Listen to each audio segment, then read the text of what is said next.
Hello dear students, I hope you all are good and healthy at your home. So now as we were discussing chapter application of derivatives, so in our last video we covered increasing and decreasing functions. Now this is the time to start new topic, that is tangent and normals. आज हम tangent and normal देखेंगे कैसे हम लोग equation of tangent and normal निकालते हैं। Basically देखिए, क्योंकि इस चैप्टर का नाम ही एप्लीकेशन ऑफ डेरिवेटिव्स है, यानी हमें डेरिवेटिव्स का रोल देखना है, यानी उसका इस्तेमाल कहाँ कहाँ है। तो देखिए, डेरिवेटिव्स की मदद से हम इक्वेशन ऑफ टेंजेंट और नॉर्मल भी निकाल सकते हैं किसी भी कर्व के ऊपर। तो देखिए कैसे हम लोग कर सकते हैं। For example, you have a curve y is equal to f x. आपके पास एक कर्व गिवन है, अगर आपसे बोला जाए इसके ऊपर टेंजेंट डालिए तो आप कैसे डालेंगे। आप जानते हैं tangent is a line that touches a curve at one point, और यू कैन से, अगर हम 10th में पढ़ा है हमने सर्कल, सो एक पॉइंट पे जो लाइन टच करती है कर्व को, वो हमारी टेंजेंट होती है ना। ये टेंजेंट जा रही है, this is my tangent. And what about normal? Normal कहाँ है इस कर्व के ऊपर, जो परपेंडिकुलर आएगी, that will be my normal. So it is my normal, it is perpendicular to tangent exactly. सो अब हमें यहाँ ये सीखना है कि कैसे हम टेंजेंट की इक्वेशन निकालते हैं और कैसे हम नॉर्मल की इक्वेशन निकालते हैं। तो सबसे पहले देखिए, इक्वेशन ऑफ टेंजेंट निकालने के लिए अगर आपसे पूछा जाए what is the equation of a line, straight line chapter में आपने पढ़ा था equation of a line passing through two points y minus y one is equal to y2 minus y one upon x2 minus x1 bracket x minus x1। और एक और चीज़ हमने पढ़ी थी, equation of a line passing through a single point x1 comma y1, यानी आपके पास x1 y1 एक लाइन है, ठीक है, उसकी आपको इक्वेशन निकालनी थी और उसका स्लोप भी दिया जाता था, तो आप इक्वेशन लिखते थे m x minus x1, equation of a line passing through one point x1 y1। अब हमें यहाँ क्या करना है, देखिए ये तो हमारी इक्वेशन ऑफ लाइन है। अब बात आती है स्लोप की, टेंजेंट का स्लोप आप क्या लेंगे और नॉर्मल का स्लोप आप क्या लेंगे। So tangent, slope of tangent is always equal to d y by d x. हमेशा जो आपका कर्व दिया जाएगा y is equal to f x, जैसे यहाँ कर्व है तो इसका अगर आप डेरिवेटिव निकालेंगे तो जो डेरिवेटिव आता है वो डायरेक्ट स्लोप होता है टेंजेंट का। तो यानी टेंजेंट का स्लोप निकालना बहुत आसान है, डायरेक्ट जो भी गिवन इक्वेशन है उसका डेरिवेटिव निकाल दीजिए, that will be the slope of given tangent. अब बात आती है स्लोप ऑफ नॉर्मल की। क्या आप कह सकते हैं दोनों परपेंडिकुलर है और परपेंडिकुलर लाइंस का स्लोप का प्रोडक्ट हमेशा -1 होता है। सो हम लिख सकते हैं also slope of normal into slope of tangent is equal to -1. I need to find slope of normal into tangent का स्लोप हम ऑलरेडी जानते हैं dy बाई डी एक्स होता है, that is equal to -1। So I will directly write here slope of normal can be written as -1 upon dy by d x. So you will remember this thing, slope of normal क्या होता है और slope of tangent क्या होता है ना। तो आप याद रखेंगे स्लोप ऑफ नॉर्मल कैसे निकालते हैं और स्लोप ऑफ टेंजेंट कैसे निकालते हैं। सिंपल टेंजेंट का slope d y by d x और नॉर्मल का slope -1 upon d y by d x. अब बात आती है equation of normal and equation of tangent की। तो बहुत सिंपल है, स्लोप की वैल्यू आ गई, उठाकर यहाँ पुट कर दीजिए, चाहे आप नॉर्मल की इक्वेशन निकालें या टेंजेंट की, आंसर आ जाएगा। तो चलिए देखिए कैसे करते हैं इसे। आपने इक्वेशन ऑफ टेंजेंट आपको निकालनी है ना। तो देखिए इक्वेशन ऑफ टेंजेंट, चाहे कोई भी लाइन हो उसकी जनरल इक्वेशन होती है y minus y one is equal to m times x minus x1। अब यहाँ पर्टिकुलरली टेंजेंट की बात कर रहे हैं तो उसका स्लोप हम जानते हैं dy बाई डी एक्स होता है, will be given by y minus y one is equal to d by d x of x minus x1। Simple. Similarly equation of normal, y minus y one, slope of normal होता है -1 by d y by d x x minus x1। So these are two equations of tangent and normal that are very easy to find out. Now let's come up to the examples to make this topic more clear, ताकि आपको अच्छे से समझ आ जाए. तो इसमें example given है. सबसे पहले example, let me check, it is in my book.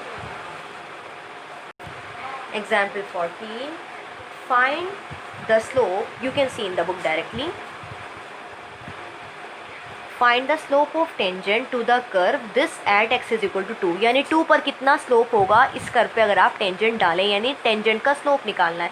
So given curve is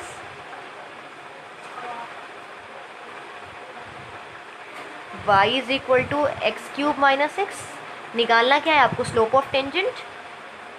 slope of tangent that is equal to dy by d x आपको निकालना है. और कहाँ पर निकालना है? यानी value we have to find at x is equal to 2. ये आपको निकालना है ना, ये चीज़ निकालनी है. तो बहुत आसान है, निकाल लेते हैं. तो चलिए इसकी डेरिवेटिव क्या होगी? इस इक्वेशन 1 मानिए. On differentiating equation 1 with respect to x we get dy by d x is equal to x cube is 3x square minus 1. So this implies dy by d x at particular मुझे कहाँ चाहिए? x is equal to 2 पर चाहिए. तो x की value 2 put कर दीजिए यहाँ. आंसर आ जाएगा 4 is 12 minus 1 11 answer. So I got directly my slope equals to 11 for this question. तो बहुत आसान है स्लोप निकालना. अगर टेंजेंट का स्लोप पूछेंगे तो direct dy by d x निकाल कर बता दीजिए. अगर नॉर्मल की बात आती है सो -1 upon dy by d x, यानी इसकी नेगेटिव और रेसिप्रोकल ले लीजिएगा. -1/11 स्लोप ऑफ नॉर्मल आ जाएगा. बट यहाँ सिर्फ टेंजेंट पूछा है तो हम वही जवाब देंगे. Now come to next example, that is example 15. Find a point at which the tangent to the curve has it slope is 2/3. यानी इस बार आपको पॉइंट बताना है किस पॉइंट पर स्लोप 2/3 रहेगा और कर्व आपको ये इस्तेमाल करना है. तो पहले गिवन कर्व लिख लेते हैं और आपको स्लोप भी गिवन है, यानी dy बाई डी एक्स की वैल्यू तो मालूम है, लेकिन xy मालूम नहीं है किस पॉइंट पर आपको स्लोप दिया गया है. ठीक है, तो हम लोग लिख लेते हैं यहाँ. कैसे करेंगे? So here given curve is y is equal to root 4x minus 3 minus 1 and slope of tangent हमें पॉइंट मालूम नहीं है किस पॉइंट पर है. At x comma y is 2/3. Curve दे दिया है, टेंजेंट का स्लोप दे दिया है, पॉइंट्स बताना है यानी एक्स वाई की वैल्यू बतानी कि किस पॉइंट पर ये टेंजेंट 2/3 स्लोप दे रही है. और टेंजेंट कहाँ स्लोप बना रही है? कर्व के ऊपर. हम जानते हैं slope of tangent dy by d x होता है. तो ये dy बाई डी एक्स की वैल्यू आ गई है, लेकिन एक्स वाई मालूम नहीं कि किस पॉइंट पर है. सो क्या करना चाहिए हमें? सबसे पहले हमें dy बाई डी एक्स निकाल लेते हैं. इक्वेशन 1 हमें मालूम है. On differentiating equation 1 with respect to x we get y का derivative dy by d x. Root x का होता है 1/2 root x. 4x minus 3 will be treated as capital x, यानी इसे x माना जाएगा. अब 4x माइनस 3 का डेरिवेटिव मल्टीप्लाई होगा यानी 4 और -1 का 0. तो हमारा आंसर आ गया है 2/√4x minus 3. According to question derivative यानी टेंजेंट का स्लोप 2/3 मालूम है और मैं जानती हूँ टेंजेंट का slope dy by d x ही होता है. Also slope of tangent is equal to 2/3. This implies slope of tangent यानी dy बाई डी एक्स की वैल्यू हमें दे दी गई है 2/4x माइनस 3 और इसको हम बराबर रख सकते हैं 2/3 के. ये इससे cancel. So I am getting √4x minus 3 is equal to 3. तो हमारा आंसर आ गया है 4x minus 3 is equal to 9. हमने स्क्वायरिंग बोथ साइड कर दिया है. मकसद है एक्स वाई की वैल्यू निकालना, सिंपल सी बात है. तो यहाँ से x तो डायरेक्ट निकल रहा है. देखो x की वैल्यू 3 आ गई है. अब वैल्यू पुट कर दीजिए, y की वैल्यू आ जाएगी. कहाँ पुट करें? यहाँ पुट करना है. Now put x is equal to 3 in equation 1. So y is equal to root 4 3 is 12, 12 minus 3 9, 9 minus 1 that is equal to 3 minus 1 यानी 2. तो x और y दोनों आ गए. Hence point is 2,3 where slope of tangent is 2/3 at given curve. I hope you understood this example. कुछ नहीं था, आपको curve given था √4x - 3 - 1 और आपको स्लोप दे दिया गया था टेंजेंट का 2/3. ये पूछा गया था कि किस पॉइंट पे ये स्लोप आप निकालेंगे, 2/3 लेंगे. तो हमने पॉइंट मान लिया xy, इस पॉइंट पर स्लोप है. जब स्लोप गिवन है तो यानी dy/dx की वैल्यू गिवन है, तो dy/dx निकाला यहाँ से और बराबर रख दिया. देखिए dy/dx निकाला और इसको गिवन स्लोप के बराबर रखा. सॉल्व करके x की वैल्यू आई, उठाकर यहाँ पुट की, y आ गया, यानी x और y वो पॉइंट आ गया जहाँ पर ये स्लोप गिवन है. So this was an easy example.